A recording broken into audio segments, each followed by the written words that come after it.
Yo, what is up guys, it is Infected Survivor here, and today we are back at it again with the character review series for Garden Warfare 2. I thought today we'd jump back over to the zombies, as we have, the last few episodes have been the plants. And today we're going to kick it off with the first all-star of the series being Rugby Star. So as this is the first all-star of the series, I thought I'd go through the abilities first, and then we'll get into the Rugby Star after. So you know what the all-star abilities are. It is very cheesy set of abilities, especially with the impunt and sprint tackle combo. It is the staple of the all-star as a class. Everybody massively overuses these abilities. With every gunfight, it is instant impunt, instant sprint tackle. However, that is just the all-star in a nutshell. For me, I do not mind playing as this class. It is probably not one of my favourite classes, but it is a decent class as a whole. The dummy ability, again, I don't think it really matters which one you use of these. I don't think whatever the one you get 4 of, I'm not sure what it's called, but I'm really not a fan of them. And they're just quite literally paper thin in terms of defensively. But I think the future dummy and the regular dummies, it doesn't really matter which one you use, in my opinion. The future dummy, again, it does actually do some damage. I do use this one, and I have got the odd kill with it, but it's very rare that you actually do. However, we are now going to get into the Rugby Star. Now, this character is a character that I feel is quite underrated, to be quite honest. I would say this is one of my favourite All-Stars. And there's a few reasons for that. I think the first thing you have to take into account is an All-Star doesn't necessarily have ammunition. It more has like a cooldown, so overheating sort of effect. So that's one thing that you have to always keep in mind with All-Stars, is you could overheat often, without the upgrades especially. But the reason I like this guy is, and I'm not sure if people know this, but he actually is quite good at range. He does have a little bit of a splash. He definitely hits, as you just saw there, multiple targets with one shot. There you go. And he actually hits quite heavy damage, in my opinion. So, to be honest, if you haven't tried this guy, just right off the bat, I would say give him a try. I can't remember if he was bad or good at low level. Again, this was quite an early character that I did when I was leveling up to max rank. This is one of the first All-Stars I did. So I can't remember how good or bad he was at low level. I do remember his gun, his weapon, definitely overheated very quickly without the upgrades. With the upgrade, I'll just show you with the upgrades how long it'll take to overheat. So even with the upgrades, the overheat is fairly quick. However, if you can learn to manage it, then it is fine. There's no problems at all. So like I say, I do think this guy is quite underrated.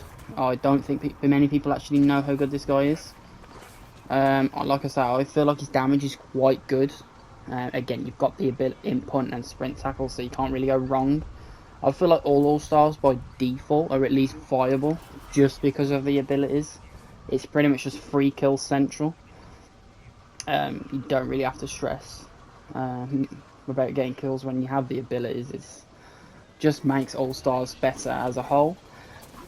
Obviously the big downside to all-stars and obviously the wrestling star is the mobility. They are quite slow, they're quite clunky.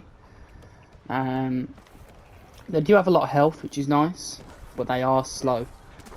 And they also can't shoot, jump while shooting, so you can't bunny hop. Which is a mechanic that is only for the all-stars, and actually I believe General Supremo for the foot soldiers. So we're going to get into a game of Team Vanquish now, to continue the review. But like I say, if you haven't tried this guy, I would recommend giving him a shot, because I feel like he's kind of slept on, just because a lot of other people just default to the other all-stars, such as regular all-star or like hockey star. I think goalie star is quite used as well. I just think this guy, I do actually believe he's in the upper band of all-stars, to be honest. I really do. For me, he's probably my personal favourite. Like, this guy hits serious damage. I miss both of my abilities. You'd love to see it. But as you can see, numbers-wise, this guy hits some serious damage. Like, he dropped that cactus pretty quick. Now, I'm not saying this guy's like OP or like cracked or anything, or god tier, because he's not. But I do like this guy, a lot, actually. If you haven't, like, I do think he's slept on too much. If you're accurate enough, the damage, like hitting like what? Let's have a look here. It's hitting like 26 damage from over here, hit. And there's multiple numbers that pop up. Plus you've got sprint, tackle, in, but you cannot go wrong with this guy. He has very high damage. Not the quickest fire rate, but it ain't that slow. Like, it is quick enough. You've got like 26, 27 damage if you're accurate up close. You've got imp punt, you've got sprint tackle.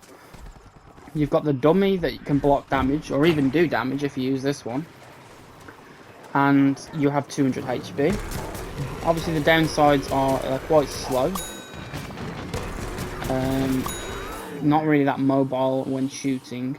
But other than that, this character is very good. Very good.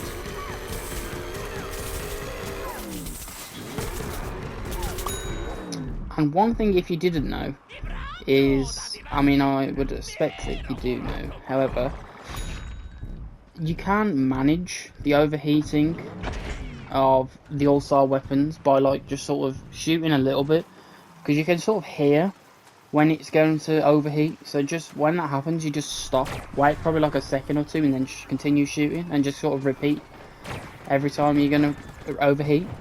And you're pretty much never going to overheat if you do it like that.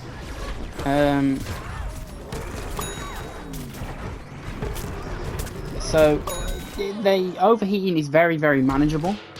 It's not really a problem, so you can get away without reloading, to be honest.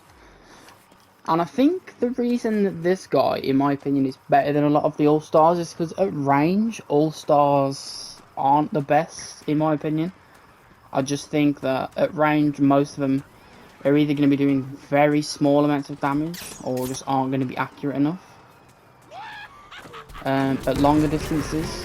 Whereas this guy, I just feel that while his damage at range isn't like, you know, 20, 30 damage or whatever, it's good enough.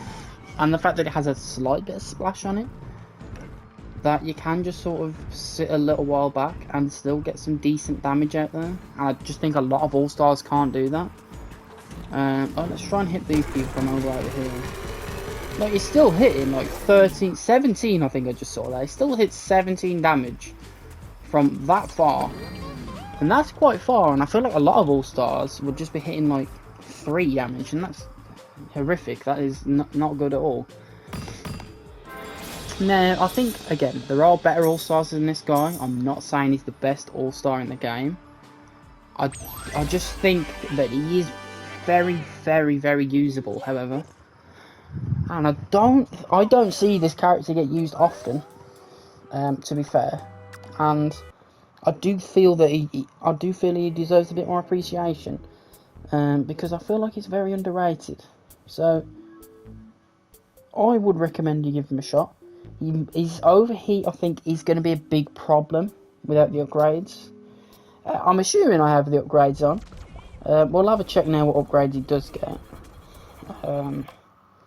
So this guy gets, so he gets overheat and ammo, which is just as I thought it would be. Obviously he gets a health and the speed and whatever, but no one's running a health on an all-star. And I think these two are nice. The overheat penalty and the overheat. I think this is probably the main ability upgrade that you're going to need to have, especially at the start. And damage is obviously just always great to have damage. Now, this guy, again, he does have his downsides with being slow.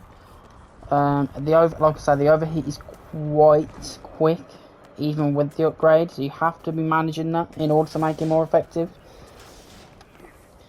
But other than that, I really do like this character. I do think he's in the upper band of all-stars, to be honest. I would say that probably Regal Star could be better than this guy. I think potentially Hockey Star could be better than this guy, but again, it really is going to depend on your playstyle. Like I've said in previous videos, I quite like to sit a bit further back and just sort of pick people off, and that's a reason why I didn't personally, well, why I don't necessarily like a lot of the All-Stars. However, this guy I really like because he can sit. You can still hit like we just saw in that gameplay. Just you can still hit 17 damage or also from quite far. Like, I'm not saying you can use this guy as like a sniper, like a camo cactus, because you can't do that. But like from this sort of distance, you can use him still quite effectively. And I do think that that is a reason for me why this guy is a better all-star than many. So if you haven't tried this guy, please do yourselves a favour and just try him out. He might not be as good without his upgrades, but if you can get him to the higher levels, he's going to be so much better. He is still aggressive as well. You can still hit really good damage up close. Like we just saw in that game, I think he was hitting like 26, 27 damage up close and 17 from afar. Now, a lot of all-stars cannot do that, and is a reason why I think this guy is very underrated. So, I think that is going to conclude our episode on the Rugby Star. A very underrated character, and would try him if you haven't already. So I hope you guys enjoyed this. Please do leave a like if you did. Subscribe if you're new and would like to see more of these. And if you want to leave a comment of any suggestions of characters you guys want to see next, then please do feel free. And yes, thank you all for watching.